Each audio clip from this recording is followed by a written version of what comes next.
বেশ কিছুদিন ধরেই দেশের ক্রীড়াঙ্গনে বিপিএল নিয়ে চলছে তোড়জোড়। ফিক্সিং কাণ্ড, দেশি ক্রিকেটারদের বেতন না পাওয়া কিংবা ফ্র্যাঞ্চাইজিদের নানা অনিয়ম, এসবই হচ্ছে খবরের শিরোনাম। বলতে গেলে বিপিএল এর নতুন মৌসুম শুরুর আগেই বড় সড় আলোচনায় দেশের এই ফ্র্যাঞ্চাইজি টুর্নামেন্ট।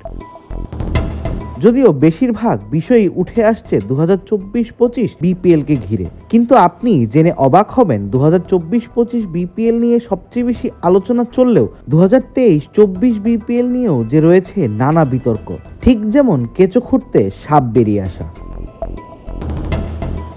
সবশেষ বিপিএলে চট্টগ্রাম চ্যালেঞ্জার্সকে হটিয়ে বিপিএলে আসে আরেক বিতর্কিত ফ্র্যাঞ্চাইজি চিটাগং কিংস। কিন্তু যাদের সরিয়ে কিংবা যাদের মালিকানা বাতিলের পর কিংসরা বিপিএলে এসেছিল, সেই চ্যালেঞ্জার্সই এখন পর্যন্ত তাদের একাধিক বিদেশি ক্রিকেটারের টাকা এখনো পরিশোধ করেনি।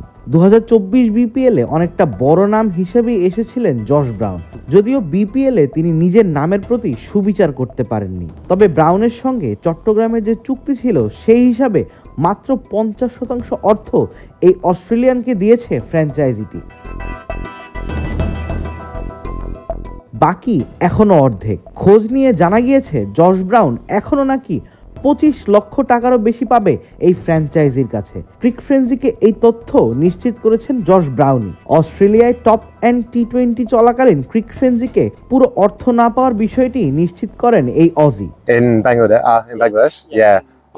I'm not sure what happened. আমি 2023 সালে বিপিএলে গিয়েছিলাম, বেশ ভালো লেগেছিল, কিন্তু একটা ব্যাপার আমার ভালো লাগেনি, সেটা হলো তারা আমার পুরো অর্থ এখনো পরিশোধ করেনি। আমি এখনো চট্টগ্রামের কাছে 50% টাকা পাই। বেশ কয়েকবার আমি তাদের সঙ্গে যোগাযোগ করেছি, কিন্তু কোনো সাড়া পাইনি। আমি হতাশ হয়েছি বিপিএল মানের একটা টুর্নামেন্ট থেকে এমন ব্যবহার পেয়ে। পরে আমি শুনেছি যে সেই ফ্র্যাঞ্চাইজি এখন বিপিএলে নেই। এটা দুর্ভাগ্য। অনেক লোকাল ক্রিকেটাররাও টাকা পায়নি। চলো পুরাই খুশি নতুনের সাথে তুলে নিয়ে চিল হবে রিফ্রেশিং মুডে। চিয়ার আপ, চলো উড়াই খুশি। শুধু ব্রাউনই নন, চট্টগ্রাম চ্যালেঞ্জার্সের হয়ে খেলা ওয়েস্ট ইন্ডিজের ক্রিকেটার রোমারিও শেফার্ডেরও একই হাল। চুক্তির 25% অর্থ এখনো পাওয়া বাকি তার। তিনিও ক্রিকফ্রেন্সিকে বিষয়টি মুঠোফোনে নিশ্চিত করেছেন। এসব তথ্য শুনে চ্যালেঞ্জার্স কর্তৃপক্ষের সঙ্গে একাধিকবার যোগাযোগ করা হয় ক্রিকফ্রেন্সির পক্ষ থেকে, তবে দলটির কর্ণধরের সঙ্গে কোনোভাবেই যোগাযোগ করা সম্ভব হয়নি। যদিও সেবার ফ্র্যাঞ্চাইজিটির দায়িত্বে থাকা টিম ম্যানেজার জাহিদুজ্জামান বিষয়টি পুরোপুরি এড়িয়ে গিয়েছেন। এদিকে আরেকটি সূত্র ক্রিকফ্রেন্সিকে নিশ্চিত করেছে সাবেক সভাপতি ফারুক আহমেদের অধীনে বিসিবির এক বৈঠকে চ্যালেঞ্জার্স কর্তৃপক্ষ সব দায়িত্ব সেই জাহিদুজ্জামানকেই দিয়েছিল, কিন্তু জাহিদ সেই টাকা এখনো ব্রাউন ও শেফার্ডকে বুঝিয়ে দেননি। আচ্ছা ভাইজান, আমি ব্যাপারটা আপনাকে জেনে জানাবো। আমি তৎকালীন ছিলাম, আমি তখন জশ ব্রাউন যখন আসছিল তখন আমি ম্যানেজার ছিলাম টিমে। হ্যাঁ, আসলে অ্যাকাউন্টস রিলেটেড বিষয়গুলো আমার হাত দিয়ে প্লেয়ারদের পেমেন্ট যেত, কিন্তু অ্যাকাউন্টস রিলেটেড সম্পূর্ণ আরেকজনের দায়িত্ব ছিল। ইমরান ভাই ছিল আমাদের, হচ্ছে কি আমাদের যে অপারেশন ছিল ইমরান ভাই।